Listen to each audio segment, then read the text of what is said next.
Hello and welcome to the Daily Brown Bag on guest blog posting. I'm Chad Hill and I'm joined by Adam Stetzer.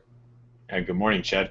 We're talking about guest blog posting today in our brown bag. Glad you could join us. This is an interesting topic, and we want to start off right with a quote from Matt Cutts from Google. A few months ago, Matt Cutts responded to a question about guest blog posting, and he said this, and I quote, "This is probably the sort of thing that you should be thinking about doing in moderation," end quote. And he also said, quote, "This is the fad of the month," end quote.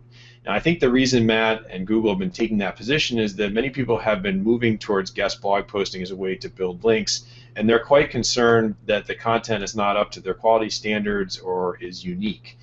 So they are worried this has become a fad of the month link building. But Chad, I want to talk about this today because I think many marketers use guest blog posting as a very legitimate way to reach out to other publishers and exchange content in return for, yes, a link, but also recognition and social promotion, and as a way of relationship building. And we know more and more companies are relying on fresh, helpful, unique content to increase engagement and awareness for their brands. So here's a couple stats, Chad, to cue up this conversation and really dive into this idea. Is blog posting the fad of the month for link building, or is there something higher quality here? These stats are from HubSpot.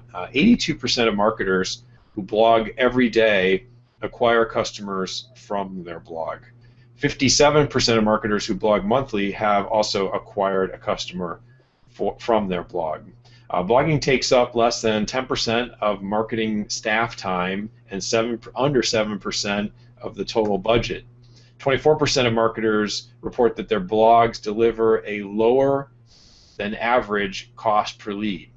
That's a good thing. So the leads coming in from their blog actually cost less to acquire than the other channels that they're using. Small businesses that do blog get 120% more leads than those that don't blog, and also have 50% more traffic and 102% more Twitter followers. And I think that's an interesting one, Chad, from an SEO angle to dive into. And just to round this out, 70% of consumers, again, according to HubSpot, learn about a brand through content rather than ads, and 61% of consumers report that they actually made a purchasing decision based on blog content. So as I look at this constellation of statistics, it strikes me that guest blogging fits into this constellation and probably isn't really the fad of the month, but I want to explore that today, Chad, and see what your opinion is. It is definitely a difficult one to sort of wrap your head around, but I think at the most rudimentary level in marketing, it's all about trying to spread the word and get the word out. And we all know in the traditional world and the sort of the offline world that you do that by talking to friends and family and networking with people and engaging in different kinds of marketing opportunities. I think the trick here, so in the online world, it makes perfect sense that as you begin to want to expand your business, that you want to reach out to people and say, I've got a unique perspective, your audience may be interested in it, I'd like to see if I could help provide some information to your audience with the idea that they would eventually maybe be interested in your service and come back to your website. I think the real rub for Google is how much of that is about really trying to go after that audience and engage with the audience that guest blog publisher has versus just getting the link. So I think that those are really the fad of the month, and don't do it in moderation.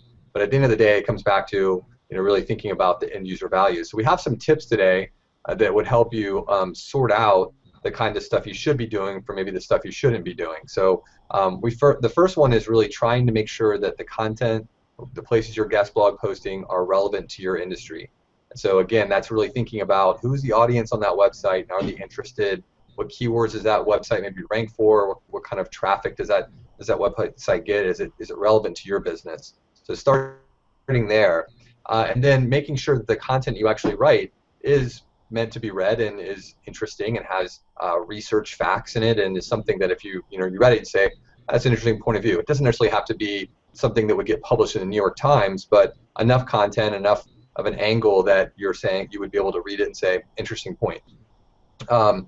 Again, I think that a lot of this comes down to analyzing the audience and building relationships. And when you do that, when you follow those kinds of steps of really thinking about the audience and writing quality content, it really is going to help out. And one final tip is to always measure the results in terms of, when you do share that content, on that website? Does it get tweeted? Do people engage in it? Do they comment on the content? And those are the kind of things you want to look at when making a decision about, really, is it worth your time to go out and publish content and ultimately guest blog post, not only for the audience value, and then in return, you'd like to see that link back to your website. Yeah, well, those are excellent. I think you kind of hit it on the head here, Chad. It's sort of like your intent. Because you think about where Google has heartburn about guest blog posting, it is really that people who do it merely as a means to get backlinks and are trying to manipulate their page rank, they don't like that. And so they've stated that if your intention is just to move your rankings up and you put that priority higher than creating high quality content, that's what they don't like. But the reality is it's very hard for them to measure that. And so I think when you just described all these points and tips, I think if you're having a conversation with Matt Cutts and this is what you were telling a client to do, I think they'd say, right on, right? Matt would totally 100% agree. And if that earns you a guest blog post and even a backlink in return for your hard work and your excellent points that you made to that audience, I think he'd be okay with that too, because it would be earned and editorially appropriate. So you can see this is a very gray area, and I guess that's why he's using statements like in moderation is okay. I'm not sure that I agree with the fad of the month. In fact, I'm pretty sure I don't, but I think he's just throwing that out there to say, we have a hard time dealing with this, and just you got to be careful you don't go overboard with it. But obviously, it's part of marketing, and so my perspective would be you should be doing it. We'd like to hear your opinions, and we hope we'll see you back here tomorrow for our brown bag.